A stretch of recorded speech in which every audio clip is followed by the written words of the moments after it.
Hello বন্ধুরা, আমি Sudip and welcome to filmy retake. এখন কথা বলবো মনোজ বাজপেয়ী অভিনীত জি5-এ রিলিজ করা নতুন হিন্দি সিনেমা ডেসপ্যাচ নিয়ে এবং এই পার্টিকুলার সিনেমাটা কেমন লাগলো।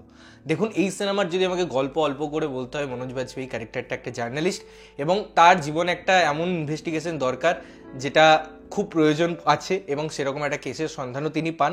এই পার্টিকুলার যে কেস বা একটা ইনভেস্টিগেশন প্রসেসটার মধ্যে যাচ্ছে, পাশাপাশি আমরা বহু ইনসিডেন্ট দেখতে পাচ্ছি, সাবলেয়ার দেখতে পাচ্ছি, মনোজ বাজপেয়ীর পার্সোনাল লাইফ, তার সেখানে ক্রাইসিস এবং আরও অনেক কিছু এই পার্টিকুলার সিনেমায় দেখানো হয়েছে।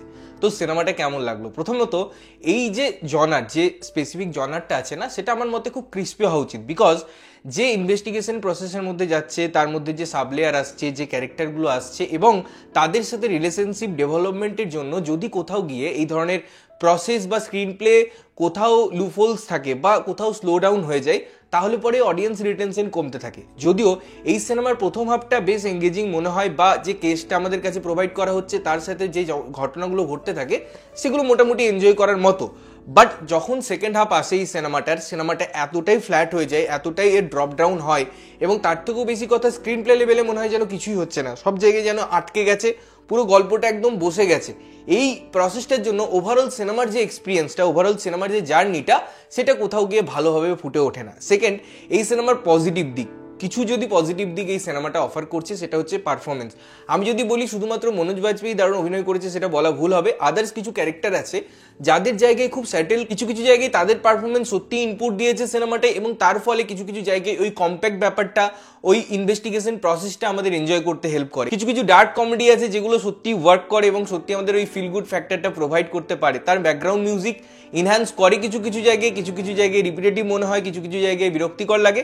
বাট ওভারঅল আমি যদি কম্পেয়ার করি তার টেকনিক্যালিটিস বা others department, others music department বা ক্যামেরা ওয়ার্ক বা কিছু কিছু চেজিং সিন আছে, সেগুলো আমার বেশ ভালো লেগেছে। থার্ড হচ্ছে, এই সিনেমার যে একটা রিদম থাকে, একটা গতি থাকে, একটা যে কোনো সিনেমায় দেখবেন একটা মেসেজ থাকে, তো সেটা আমি কোথাও গিয়ে বলবো যে একটা আমাদের কনসেপ্ট তৈরি হয়। কারণ যে প্রোটাগনিস্ট, তাকে আমরা যদি ভালোভাবে বুঝি, ভালোভাবে দেখি ইন্ডিয়ান সিনেমার পার্সপেক্টসে, তাকে সবসময় একটা হিরোইক প্রেজেন্স দেওয়া হয়।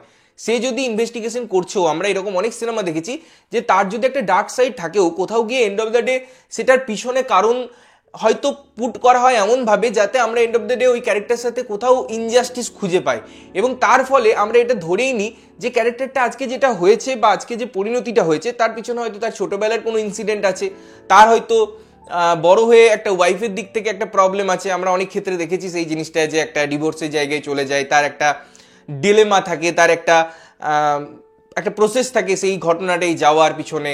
এবং কোথাও গিয়ে আমরা রিসেন্ট একটা সিনেমা দেখলাম যে, যেটা আমাদের নীরজ পান্ডে লিখলো সিনেমাটা, সেটা দেখালাম যে ওই ডিভোর্সটা কোথাও গিয়ে তাকে হ্যামারিং করছে, তার ফলে সে কেসটা অবধি পৌঁছাতে পারছে।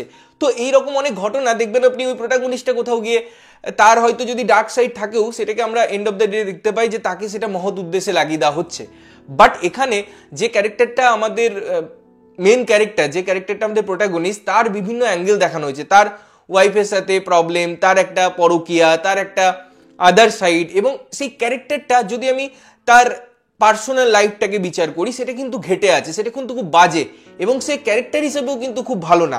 যদিও সে কাজটা যেটা করছে, যে ইনভেস্টিগেশন যেটা করছে, যেটা তার অ্যাকচুয়ালি আমি বলবো প্রফেশনাল লাইফ, সেটা হয়তো সেটেল, সেটা হয়তো ভালো, সেটা হয়তো অনেস্টির সাথে করছে। বাট এই যে দুটো ফেজ দেখানো হয়েছে না, যেটা কিন্তু সুন্দর। ক্লাইম্যাক্স গিয়ে সিনেমায় একটু ওঠে, সেকেন্ড হাফ যে ফ্ল্যাট ব্যাপারটা ছিল সেটাকে একটু ওভারকাম করতে হেল্প করে, বাট সেটা কিন্তু বাঁচাতে পারে না সিনেমাটাকে। ফার্স্ট হাফ এত ভালো একটা নোটে স্টার্ট করা সত্ত্বেও সিনেমাটার জার্নিটা যেহেতু সেই অর্থে ওয়ার্ক করে না, যেহেতু যে ঘটনাগুলো ঘটছে সেগুলোকে সুন্দরভাবে বাইন্ডিং প্রোভাইড করতে পারে না, তাই কোথাও গিয়ে সিনেমাটা আমাদের খাপে খাপ হয় না। যদিও এই সিনেমাটার অ্যাপ্রোচটা খুব রিয়েলিস্টিক। একটা সিনেমার যে আমরা ল্যাঙ্গুয়েজ জানি, যে গ্রামার জানি, যে এইভাবে এইভাবে হবে, এইভাবে হবে, লার্জার দেন লাইফ থাকবে, যেটাই হবে সেটা সাধারণ লাইফে হয় না, এই যে আমাদের একটা স্টিরিওটাইপ মনোভাব আছে, সেটাকে কোথাও গিয়ে ব্রেক করে। সেটা কোথাও গিয়ে একদম রিয়েলিস্টিক ম্যানারে, নেক্সট টু ডোর, বয় অ্যাপ্রোচ, আমার এই জিনিসগুলো ভালো লেগেছে এই সিনেমা থেকে। এবং আমার মনে হয় সিনেমার যে নতুন ল্যাঙ্গুয়েজ হচ্ছে, যেভাবে সিনেমাকে একটা সমাজে দর্পণ করার চেষ্টা করা হচ্ছে এখনকার সময় উপযুক্ত করার জন্য, সেই দিক থেকে এই অ্যাপ্রোচটা কিন্তু খুব ভালো। তো মিলিমিশি সিনেমাটা আমার কাছে একটা অ্যাভারেজ সিনেমা।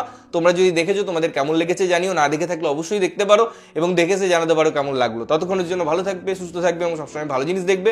চ্যানেল যদি প্রথমবার দেখছো লাইক কমেন্ট শেয়ার করতে হবে, সাবস্ক্রাইব করতে হবে যাতে প্রত্যেকটা নোটিফিকেশন তোমাদের কাছে পৌঁছায়। দেখা হচ্ছে অন্য কোনো ভিডিওতে, ততক্ষণের জন্য টাটা।